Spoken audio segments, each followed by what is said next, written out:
Hey, I am Mary Bell Carlson, and I am so excited to be with you today on the Speaker Success Toolkit. This is a mini series of financial behavior thought leaders. And this series is actually going to help you figure out what makes a speaker more successful, how you build your talk, how you become stronger beyond the stage, and really what it looks like behind the scenes.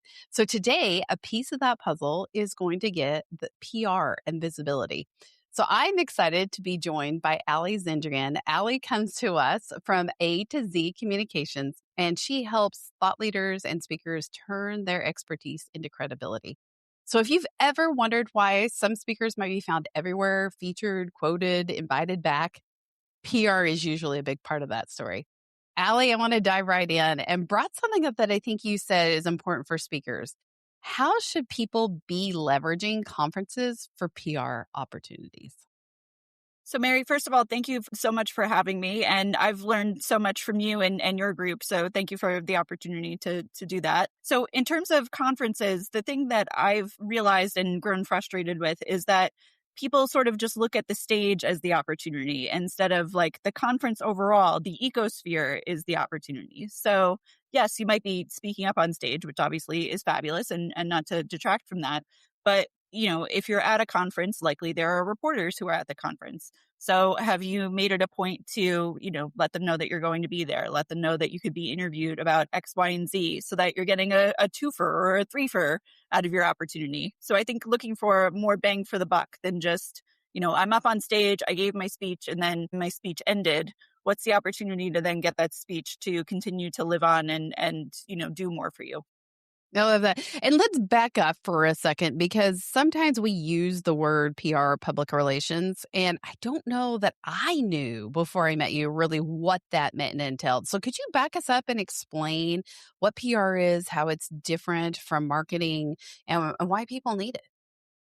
So I don't blame you at all. I feel like a lot of people, it gets conflated very easily, and it's kind of understandable because increasingly we're encroaching on each other's territory between PR and marketing. But I guess easily the way that I look at it as is that, if I'm going to get one of my clients into the media, I basically have to use my smile and my talents and their abilities to get them into the media versus on the marketing side, there's usually some kind of dollar, a budget that's helping you get there. And you're also controlling the message. So you have those advertisements that you wrote yourself and you can get that narrative exactly the way that you want it. In public relations, you really have to have your phrasing in a way that the reporter is going to remember exactly the way that you wanted it said, or make that impression on them that they want to use your language in their publications. So that's really the difference. So it's that third party validation, but we have to do it through a client's credibility and their skills and their ability to do good interviews. Well, and I think that's one of the things I love about you is you've not just talked the talk, you've walked the walk. So back us up and tell us where you came from. How did you get into PR?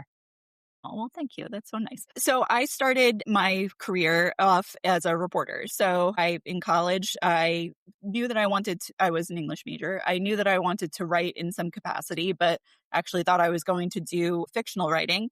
Went to a fiction writing class. I have no creativity whatsoever, apparently. So I leaned back on the fact that in high school and college, I was on the newspaper and I just loved copy editing. So then put myself forward, started writing for the newspaper, but then realized as a senior, gosh, like I've taken basically all the journalism classes that I possibly can. And I don't feel like I'm educated enough or good enough to earn a spot at a newspaper. So got my master's degree in newspaper journalism at NYU. And then interestingly, I fell into business as the area that I was going to focus most of my career on. So I went to Institutional Investors, Wall Street Letter, and then Forbes in the Street. And then sort of realized that I didn't like the direction that journalism was going or my part in journalism was going. So switched to the other side of the table and figured those skills are relatively transferable. And now I tell stories for my clients. I love that. And I love the fact that you've seen it from the back end. So you know how the industry works, you know what they're thinking, you know how to get your audience in front of the right people. And I think that's kind of leads to my next question. What problem are you really solving for speakers when they come to you?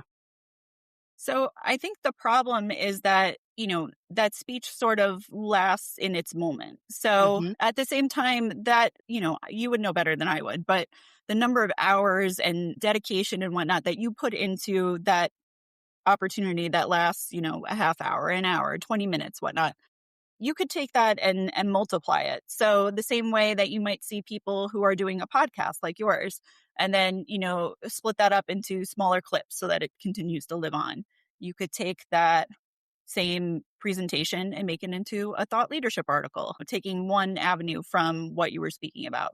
You could then use that as an opportunity to get pitched to reporters and be interviewed on your subject matter. So it's just finding the creativity to say, yes, this could die on the vine in the sense that my speech lives on in the people who listen to me. And obviously that's wonderful too. But if I could find a way to get that message to broaden out a little bit more and have a greater impact, why wouldn't I take that? Absolutely. And I think here too, I want to know, where do you see speakers getting stuck? When they think about PR in the right way, where does it kind of get stuck and they don't know where to take the next step? So, and I hope that it's okay that I lean on you. But so as we had interactions probably about a year ago, I think you had said something like, well, how do people get these awards? And like, look, there are plenty of times that, someone is just so amazing, they get nominated for a award and they get it. But also the way that you get things in life is you apply for them. Like you put that energy out there and you do it for yourself. So finding those ways to say, if I want something, how is it that I'm going to make that happen versus just presuming that it's going to happen for me? So, if you want to be featured in the news media, how are you going to make those connections with a reporter? How are you going to have a topic that is going to be interesting enough to them that they want to interview you about? So just taking that initiative and taking it a little bit further. Well, and I will be the first to say that I came to you very ignorant in this space and said, "Hey, No. I don't even know what you do. Why does this matter? And what comes along with it?" And so I remember thinking, if you're good enough, you just get nominated. Like I didn't know Right. how. And I'll give you a quick example. I remember for a long time thinking, I really want to be nominated for the 40 under 40. And so I was just like a little hamster on a wheel working as hard as I could. And I hit 40 and it just never came to be.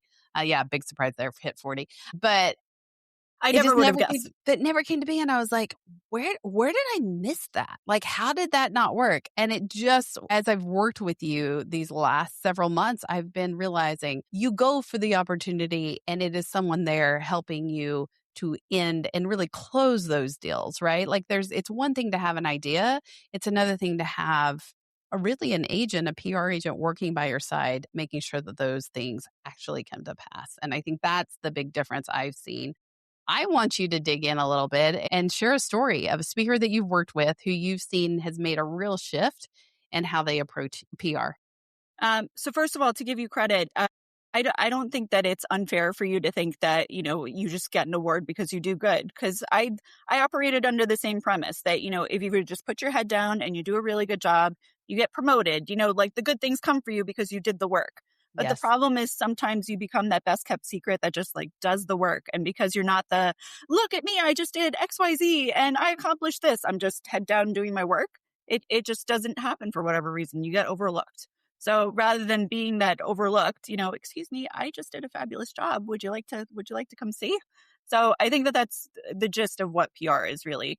Well, and let me just put it in there too. I really like the fact that it's not me having to do it because I think that's something difficult, at least for me, has been to self promote. It just hasn't ever come naturally. And quite frankly, I don't feel like it's authentic. And so it really helps to have you outside and say, hey, there is this event, there's this opportunity, etc. Let's put you forward for it. And that feels much more comfortable to me. All right. Now I want you to share that story because I know you've got a good one. Yes. Well, and it's thanks to you, if I'm being quite honest. Yeah. So I've been fortunate to work with Dr. Christy Archuleta, who is amazing. And speaking of awards, actually just won an award with Investment News. So yay to Christy. But so it's been a great opportunity working with her and seeing her work in financial therapy and seeing what she's capable of. So I, with you reviewed the areas that she speaks on. And, we were able to leverage some of those into thought leadership articles. To be honest, actually, if it hasn't come out yet, it's going to be coming out soon in Barron's. So check out for that. So using those topics and then pulling on the string a little bit and writing an article there, she was able to get that award, which is fabulous. So taking those opportunities and then spinning it so that you're creating more out of it than just what it is. But it's also been great with her, so I think most speakers in your community have about 3 or 4 topics that they write on. But, on the PR side, you realize within that, like, there's so much that you could really pull on. So, her expertise is really very wide. So you can still extrapolate from that, financial advisors, stress and burnout. You can go in this avenue. You can go in that avenue. So she's been a true pleasure to work with. And I thank you for that opportunity to have it. Well, and I'll tell you on the back end of it, what we've seen just even in the last 5 months of this is the payoff has gone further. I feel like it's a bit of an approach where it's multiple layers that are starting to come to fruition. And so maybe you ought to take people behind the scenes a little bit of what it's like to work with a PR agent. I know when we first got started, there was a lot of kind of back and forth, and you getting to know Christy and what she talked about and how it worked and things that worked in her voice. And that took a little bit of time. And then we started to hit our stride. I'd say about 3 months in, we started to see some things really kind of come through.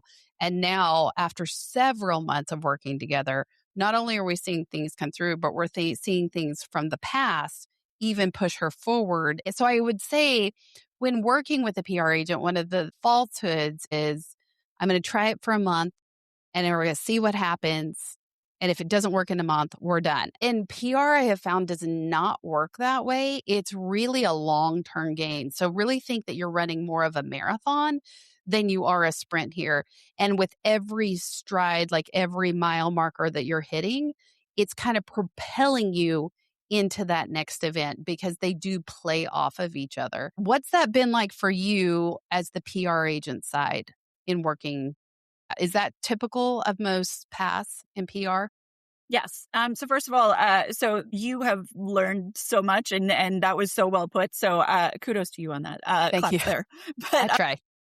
you succeed, let's be honest. But yeah, to your point, so look, there are some clients that you get, and whether it's just, all the forces came together or their topic is so timely all of a sudden, whatever national event so happens to speak to what it is that they're doing, that yes, you can, get somebody placed in a major publication quickly. And sometimes that happens.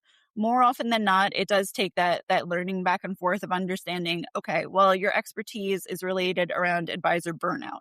So what Mhm. exactly does that mean? So would you want to cover this area that's, tangential to it, but not really? No, actually, I don't feel like I want to comment on that. That doesn't serve my purpose. Okay, no problem. Then but it takes having those conversations and going back and forth. And I think whether it's all PR people or whether it's just because of my reporter background, I like to listen to people talk and then those bells go off and say like, oh yeah, but that's a really good opportunity. I would want to write an article if I still could. So, it takes a while of having those conversations. And I would encourage somebody, especially if you're going to start doing PR, have the goal in mind at first. Mhm. So I think it's really important. Sometimes we do PR just for the sake of PR of like, I want to get in an article and that would be a life goal. And, that's totally fine. But if your goal is also, I want to eventually write a book. I want to get on more national stages. I want to spread into this area of the country. Like there are different tactics and different paths that you're going to take to get there. So to your point of, sometimes you don't see something happen in a short period of time. It could be because you don't have the end game in mind. So if you know that somebody wants to go bi-coastal all of a sudden, but you're not pitching the other coast, Mm. well, yeah, then it's not going to work out. But because we weren't keeping our eye on what the prize is. Well, and I think one thing I've really liked in working with you has been the fact that we aren't seeing all the things coming out. We aren't seeing the trends. We really are buried with our head in the sand. And I'm speaking on behalf of speakers. You're really buried in your work, right? You're buried in your research. You're buried in your presentations. You're buried in doing the next thing.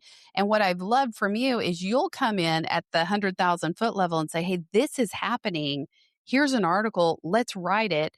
And you've been able to pitch stuff for Christy specifically that we hadn't even come across our radar screen, that we weren't even tracking. And so it puts us in areas that say, hey, this is the next level to take it. The other thing I think that's a key word is the word thought leadership. That gets thrown around a lot these days. I feel like back 10 years ago, it was you're an expert. Well, now everyone's an expert on YouTube. And so now we're hearing a lot more of this idea of thought leadership. And I want to spend a little bit of time here what that actually means, because I'm seeing that really come to play in working with you of true thought leadership. So let me pause there. You tell us more of what your thoughts are on thought leadership and how to get there. Yeah, so thank you for that. So, in terms of thought leadership, I would say that this is taking your expertise and sort of either matching it with the trends that you're seeing in the industry or matching it with a national news event or other opportunity. So, to your point of like the 10,000-foot view, it's one of those opportunities where an outsider's perspective sometimes can just reignite everything and make you realize, like, yes, I have been very dedicated on this research, but this research has, a much bigger impact than what I would have thought. So I think it's marrying your expertise with something that's going on that people might be interested in, or it could be just looking at those emotional aspects. So looking at something like advisor burnout. So yes, arguably that's timely all the time and unfortunately so, but especially toward the end of the year as we're all just sprinting toward, oh my God, like I just have to get those last statements in. I got to do my tax loss harvesting. I got to Okay, but now I've hit my very end and like literally I am burnt. There's nothing left. So it's a timely topic that people will care about and it's a big issue that can impact so many people. Well, and you're able to navigate what's in vogue, what's out of vogue, how to pitch the actual topic itself. Because a lot of times we would just say, oh, yeah, this is very interesting because it's interesting to me. But you're able to see it through a PR perspective and really a journalist perspective of say, does this even have legs? And if not, how do we shape it to give it legs so it would actually be able to take off? So, Thank you. two things I want to go from here. I think a lot of people hear the word PR and automatically think, it costs too much. It's not for me. So first off, explain how PR works on a cost perspective. And then how does this become how could an everyday speaker really take it to help them move to the next level? So I think this is where, at least the PR that I've seen, and I don't want to pretend that I've seen everything, but especially in the agency world, it does come across as being very expensive. And to be honest, as I was starting my own business 2 years ago, it made me think if I can't afford to give PR, if I can't afford to get the PR that I'm giving, is that really right? Mm. So yes, there is an assumption that something's going to cost, anywhere from 5 to 10 to 20 to very big numbers. And sometimes it does. And sometimes that's warranted because the situation's very complex. The company is very big. There are lots of different things that are happening.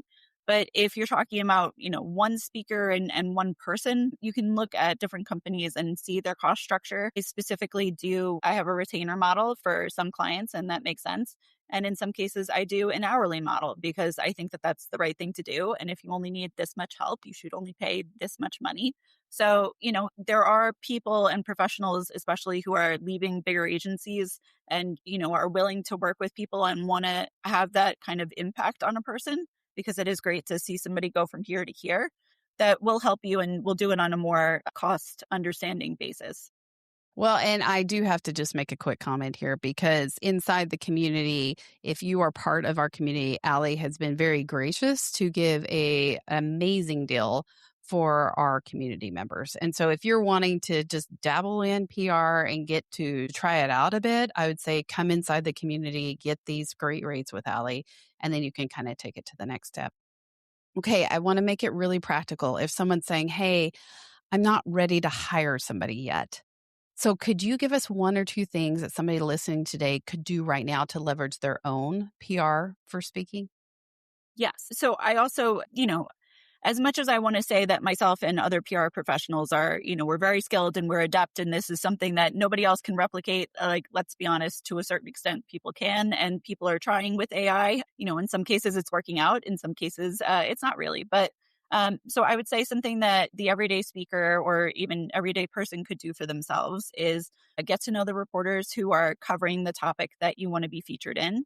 And then, look for those opportunities to get to know them on some kind of personal level, whether that's, reading an article that they've written and commenting about how you thought it was great, or you thought that had you been included, you would have said XYZ. That's setting yourself up for, a follow-up story.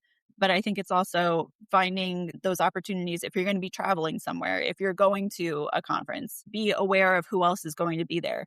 There are so many different kinds of media. So we're not just talking about, the traditional Wall Street Journal and whatnot. There are bloggers and there are podcasters and there are lots of different people that you could meet and, leverage your story with them. Just look for those opportunities, see who's trending on LinkedIn and who seems to be covering what you're talking about, and go make friends.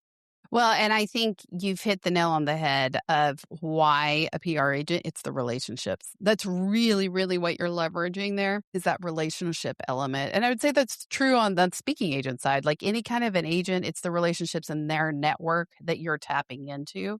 And so if you're saying, hey, yeah, I can go try. And if it doesn't work, there's a reason that PR agents are there is because they've spent the time and taken the effort to be able to build those relationships so that when a journalist reaches out, there's already a relationship built. They know they can trust that content. We've seen that definitely on our end and Chrissy's even remarked to me of Allie's been able to get in places we'd never be able to get in where we just don't have the relationships in. So I would say that's a key part of it. So yes, if you want to try it yourself, absolutely. At the same time, know that that's really what you're spending in. Now, you do have resources to help people who want to do it themselves. We always had those DIYers, and so that would be great. Tell us a little bit about what you have for people who want to do it themselves. So first, before I go there, so I just want to comment that I think that in your business as well as my business, so the relationships really matter because when you're thinking about it, so if you're a reporter, in some cases you literally have like an hour, 2 hours, 3 hours of a deadline to get a story accomplished. Are you going to take a chance on somebody who like may or may not be good? They may or may not be available. Or do you want to go with the surefire thing? I need to get this done, whatnot. I need to go. So I'm going with my sure bet. Same thing with you. I mean, if you're going to be booking somebody for an event, do you want somebody who you know is going to show up and be prepared and be amazing? Or do you want to go with the unknown? Well, and let's be honest, everyone tells me how amazing they are, right? And I think that's the same thing that journalists get is I am absolutely amazing. But as you get to know people over time, which let's be honest, Allie, a lot of the reason I built this community is to get to know speakers, to be able to say, hey, this is a person that I can trust, that I know that the quality's there, the content's there, and they show up, right? Like there's a lot of trust that has to be built both ways. And so for me, having that community has been a valuable part of seeing who I can trust inside that speaking community and who I'm taking up to the next level and who's ready to move to the next level. And you just don't get that from an email interaction or hey, I met you for 30 minutes one time and I said I was great. And I think that's really what journalists are looking for too, is who is someone, especially with harder deadlines these days, they've got quick turnarounds. And so it really matters when it comes to relational side of things. Thank you for bringing that point up. Of course, I'm happy to. You deserve all the flowers and kudos and more. But so to get back to your point about DIYers, so I did create the A to Z's of public relations. So I want to give people the skills either A, to wholesale do it yourself if you would like to, or at the very least be an educated consumer. That has been one of those things where as I got out on my own, you realize how many people get sold into the big vision or, I need to do X, Y, and Z. Well, maybe not. Maybe you could do ABC and ABC would be just as good, if not better. So I did create, it's a series of video content. It goes from everything to, should I do PR? Am I suitable for it or not? There are some people who aren't, but the key is basically if you feel like you don't want to put your viewpoint out there and be bold like that, this is probably not for you. Also, if you feel like, look, my business for whatever reason is very seasonal or, I only have something to say every now and then. Okay, then I wouldn't, sign up with an agency and go for a year-long contract if you're going to have something to say like 3 times a year. So just using those opportunities and then going through things like media training and thought leadership and whatnot. Thank you for that opportunity to spread awareness. Absolutely. And I think that's important is that if you are curious, there's more education out there and then it can get you to the place that maybe or maybe not. Maybe you decide to go on your own or maybe you decide I really do need somebody. Okay, to wrap this up, I would love for you to tell us one thing that you could leave with our audience, especially speakers who want to grow their visibility. What is one thing they could start right away that would make a difference? So I think the biggest thing that they could do is you have your existing body of content. You have, whatever presentation it is that you're going to be going to XYZ location and giving for them. Look at it under the lens of, what else can I do with this? So yes, I created a 30-minute long speech. It's got however many slides. Can I take 3 or 4 of those slides and reshape that into an article? Can I take maybe one of those slides, and that would be a really good topic for me to pitch a reporter and have them interview me about because it's a timely topic or something that just it sounds very interesting. Just take your existing body of work and try to look at it from the lens of, I know that there's more that I can do with this. Just let me figure out how exactly. I love it. Thank you so much. Allie, this has been a great conversation. And if this is an important layer of the toolkit, I really want to emphasize how important it is to not just deliver a great talk, but as Allie said at the very beginning, make sure that it's got a megaphone to be able to translate well beyond the stage and hit more opportunities for future. In the next episodes, we're going to keep building on this idea, and we're going to hit on how speakers really extend their impact and become consistently more referable. If you like this episode and it made you think differently about the work, we'd love for you to subscribe to the show and share the episode. And if you're looking for a place to continue these conversations with Allie and other speakers who are really building intentionality, you can learn more at financialbehaviorkeynotegroup.com/community. That's financialbehaviorkeynote.com/community. All right. Thank you so much for joining us, and we will see you next time. Thank you.